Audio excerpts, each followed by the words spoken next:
Are you going through an awakening, think you've gone through an awakening, or want to go through an awakening in the future? Today, I'm going to talk about the awakening process, what you might expect out of it, and how our individual awakenings are benefiting the collective awakening process here on planet Earth at this time. Stay tuned and find out more.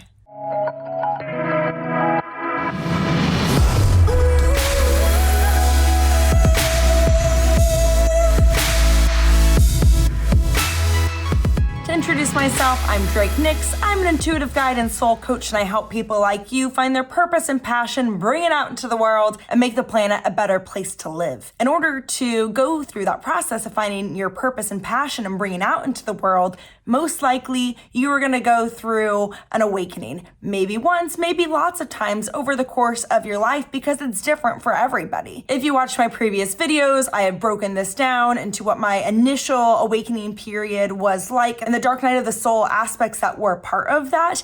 And then in a more recent video, I talked about the dark night of the soul much more specifically, because I think that it is kind of important to separate these out and see one side from the other, the dark versus the light. When I look at this awakening process, I think about a bow that is being stretched back. And this isn't my idea. I know that this metaphor has been used lots of times for people who are going through the awakening process, but it's fitting. So we are like the bow, and it gets pulled back and we go into the dark, and it's restrictive and uncomfortable. And once we're here, we eventually let go and we are thrown into the light. And as we do that, all of the darkness that we went through and that was so fucking uncomfortable, as we get released, we go back through the dark, because you have to go out the same way you came. But as you are going through that darkness, you are using tools that you are beginning to develop, and you are receiving divine guidance that helps you to put that into perspective. So all the pain and the trauma and the awful relationships and shitty jobs and all the things that you have gone through begin to make sense in a holistic perspective of your life's development and the person that you are becoming. The dark night of the soul helps to shake it up. And so as we're going through the awakening, we're releasing all of these beliefs that have been put on us by society, by our families, by our friends, and we become very hyper aware that these are no longer working for us, they do not belong to us, and we have a life to live. And so we begin to have the process of consciously developing our thoughts and beliefs so that we can make our life a lot more magical. You get a lot of really cool inspiration on the way to do this. If you are meditating, you might be visited by guides, you might have beautiful sparks of inspiration that come in. You open up to the spiritual realm around us, to other dimensions, to your gifts and your ability to sense with various types of psychic abilities, perhaps. Our gifts come in all shapes and sizes, and I actually want to know yours. Drop a comment down below and let me know what types of spiritual gifts you have been seeing come to the surface. And I want to talk about that because we are all puzzle pieces in this wider experience of the awakening. Each one of us has exactly what the planet needs, and as we get activated, as we come online, as we show up as our highest and best and expansive self, we begin to not only activate ourselves and transform ourselves and start living the lives that we really, really like living. We also rub off on the people around us, so they too begin to awaken to the fact that there is something much more beautiful going on, that magic exists, and that we are able to weave together a tapestry for a future that is so much more awesome than anything that we have seen thus far. We all include the templates within us, so our awakening process is activating us to this profound energy to come through and to make a huge difference on the planet. The things that you're going to be experiencing as you're going through that awakening is an opening of the heart energy, an opening to unconditional love of self, of love for others. We begin to live this energy so divinely. And I remember when I was going through, it was actually what I would say is my second awakening, although it might have been like my third. I'm going to call it my second awakening, but during that second awakening, I felt like love just radiated out of me, and I had this huge expansive bubble, and everywhere I went, I just was fucking love. And it was amazing, and I thought it would probably last forever. It did not. Always trying to get back to it. It's a slow journey. Sometimes during our awakenings, we get seeds to see what is possible in the future, what we will eventually experience all the time as more of our constant state of being. During the awakening, you're going to get glimpses of that future. You might even experience it in real time where you're like, whoa, I'm so expansive and powerful and I can do anything. And then you collapse a little bit because your energy field is not yet ready to hold that for the long term, and it's showing you where you're going, but you have all of these things that you have to rewire and reprogram within you to get to that higher state. Last year, I actually saw that. I was doing a breathwork meditation and I saw this, I'm going to call mountaintop, that I was standing on top of, and all these beautiful things I was offering to the world and the energy that I held. And I got done with that breathwork session and I was like, I'm fucking healed. I'm good to go. Like, I am ready to be in my expansive state and do all of these things. And immediately, like within the hour, whoosh, the energy came down and I was so disoriented and so tired. And I was having a very hard time being around the people around me because I needed time for integration and I needed time to really feel these new energies that were coming in.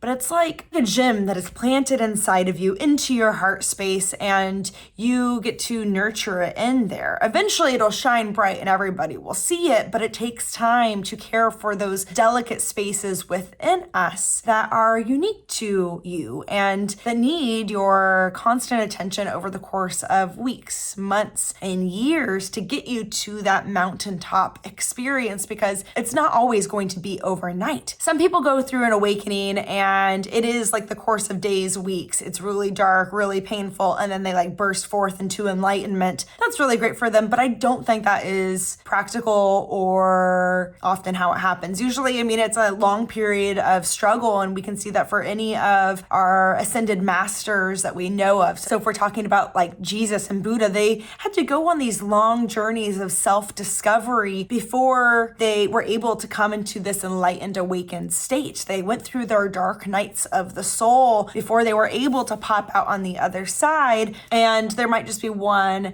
initial enlightenment of sorts, but I believe that for most of us, if not all of us, there is the constant state of awakening that we will go through over the course of our life, because we are meant to be warriors and we are meant to deal with the shit and deal with the challenges. This planet is not super easy. This planet is very fucking difficult to live on, and there are tons of energies that you and I get to transmute while we are here. That means that we are going through these awakening journeys and we are finding our medicine, our gifts, our psychic abilities, and then we're learning how to use them in the world so that we can transmute those energies, so that we can create more of a higher dimensional experience here for all people. While you are going through this experience of your expansion, you may have time periods that you are solo, you are doing it alone, you're going through your hermit stage. Important, you gotta incubate, but eventually you burst forth, and as you do your inner work, you begin to send out a different type of frequency, which then invites new people into your life. Synchronicities are abundant. They are everywhere you look in the material realm, so you might see numbers or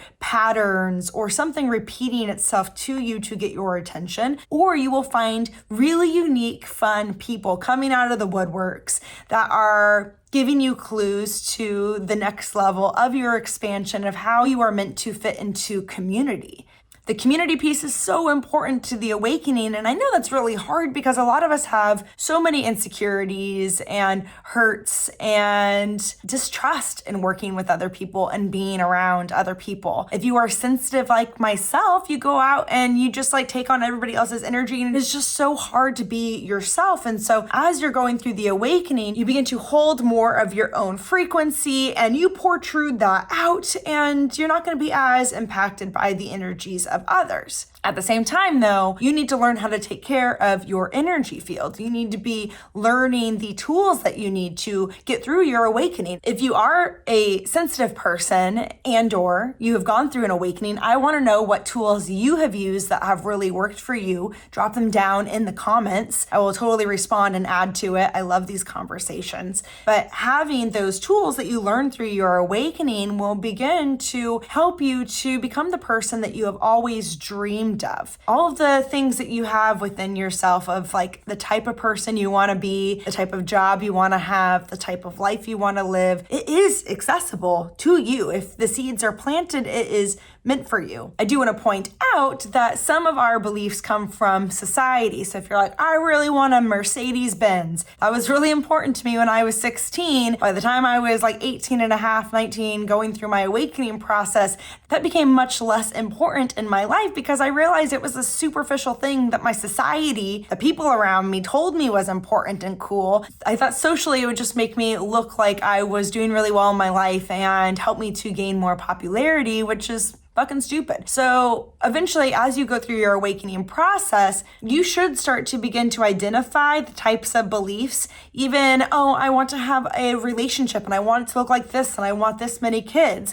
As you go through your awakening, you might determine that you actually aren't meant for that type of life. You might determine that you thought you were straight and you're actually gay, and the reason that you didn't come out as gay is because you were really afraid of what your family would say or your community, your church. So through your awakening, it might help you to come out in the ways that you need to come into the life that you actually really want to be living. And as you do that, again, you're going to meet community members that are on that vibe and want to help you and excited to do this work and build that reality with you by their side. So as we're going through this awakening process, I want to talk about one analogy that I think is really potent because there's these ideas that eventually the world will split. And I've talked about parallel realities and how realities are infinite and they go in all directions. And yet we have this idea of the new earth and the old earth. When we go through our awakening, collective awakening as a society, we're not going to leave the earth. We might think about the rapture with like the light coming down and then we get beamed up, which sounds really cool or scary depending on who you are. But my belief and what I have seen is that the spiritual energy is coming down into us and through us. We are holding this higher dimensional state that is beginning to change the frequencies of this planet. The more that we can concentrate on our personal development and on our personal responsibility to make this world better, the more that we are going to see that healthier planet develop. If you're not doing your work, you're going to see the other type of planet develop because